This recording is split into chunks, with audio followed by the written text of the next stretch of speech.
22nd, 2021. This was the ad spot last night on the 6 p.m. news on Channel 2. It features domestic violence. Now, I want to show how they portrayed domestic violence here. More of like between a man and a woman hurting one another. But I know domestic violence also stems into the medical field of inappropriate touching of other people's genealogy that had come up in a different section of whatever. But that's not how they portray it on the news media, on the main stations.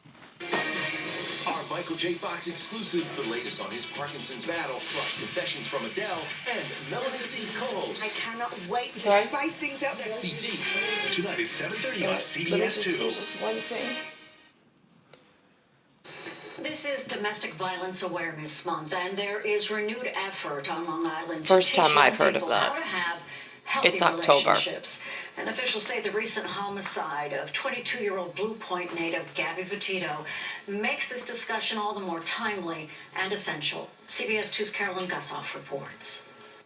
Her disappearance sparked a national conversation about abusive relationships. While we don't know all the facts behind Gabby Petito's death, we know there was tension, a police stop, and later, a strangulation. Now, Nassau officials cite the case and the heightened awareness in expanding its Safe Dates initiative, which teaches kids the difference between healthy and abusive. Behaviors such as excessive jealousy, threats, accusations, humiliation. The county's urging every school district to sign up for the free 4-session program. So far, only 20% take part, including Elmont, which is expanding it to the middle school. Kids need to know how to get out of uncomfortable situations and resources they can use to do that. But also, it hopefully doesn't put kids in that situation to begin with, where it teaches kids how to be respectful. Taught by the Safe Center and domestic abuse victims like Liz Osowicki, who has "No means no" tattooed to her arm. Being obsessive and stalking your partner and pretending that you're the only two people in the world, it doesn't feel so bad until you realize that it's a red flag and that you have lost all your friends and that this person does control you. They use dramatizations to teach teens I don't want her to be mad at me. that controlling relationships can escalate to violence. Things that are red flags for unhealthy relationships are keeping tabs 24/7 on your partner, choosing clothes. 1 in 4 adolescents report experiencing verbal, physical, emotional, or sexual abuse from a dating partner. Abusive dating is often cyclical. Victims witnessed violence in their homes, but that isn't always the case. You don't necessarily have to come from a family with a history of domestic violence to fall victim to it. And so I think that's why programs like this become really critical. Like so many things, experts say early intervention is the best prevention and that middle school is the right time to start having these conversations at home and in school. In Elmont, Long Island, Carolyn Gussoff, CBS 2 News. And Carolyn adds that Nassau County is hosting a virtual event on November 19th at 6 p.m. for parents, students, and educators to talk about this subject. To learn more about the Safe Dates initiative, visit our website, cbsnewyork.com. A young NYPD honorary policeman is out.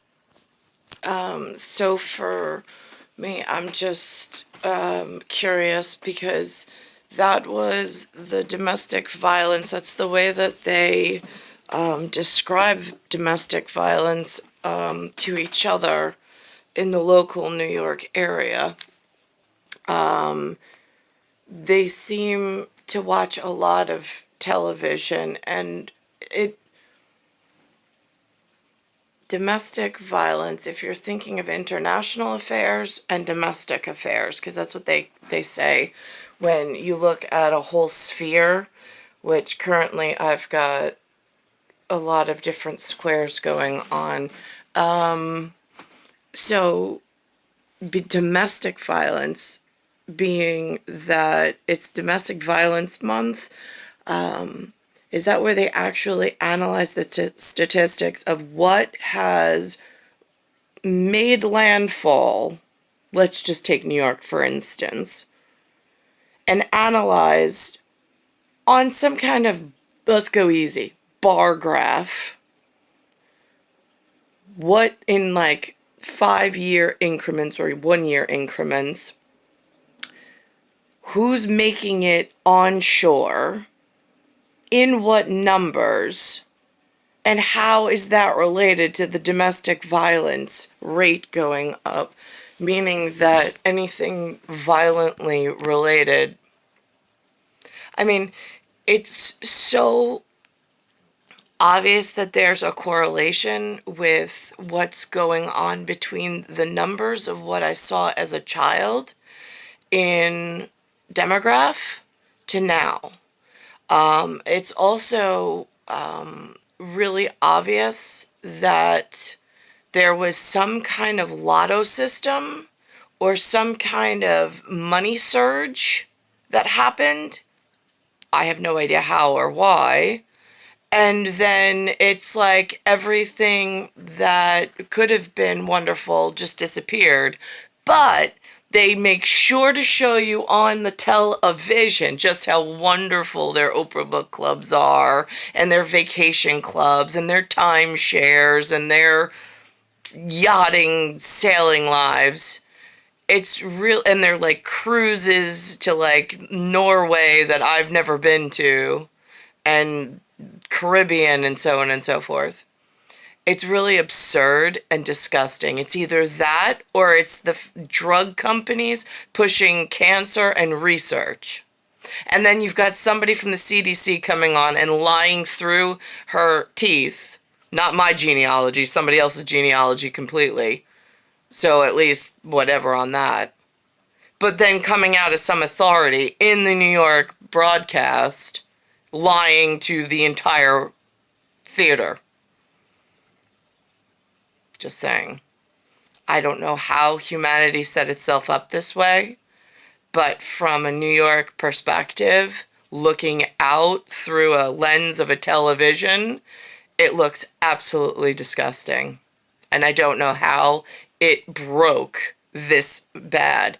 And then on other news, which I see just a tidbit of it, there's some volcano erupting somewhere, shooting ash, and like cars are covered in ash. I see just a snip of that. Everything else is drug companies, cancer research, and vacations for everybody else but what I have laying around in Bayside Station. I mean, it's ridiculous. So it's Nicole Cattaruzza, star 1978, star 8378. It's October 22nd, 2021, and it is Earth, Solar System, Milky Way, Universe, Galaxy is broken.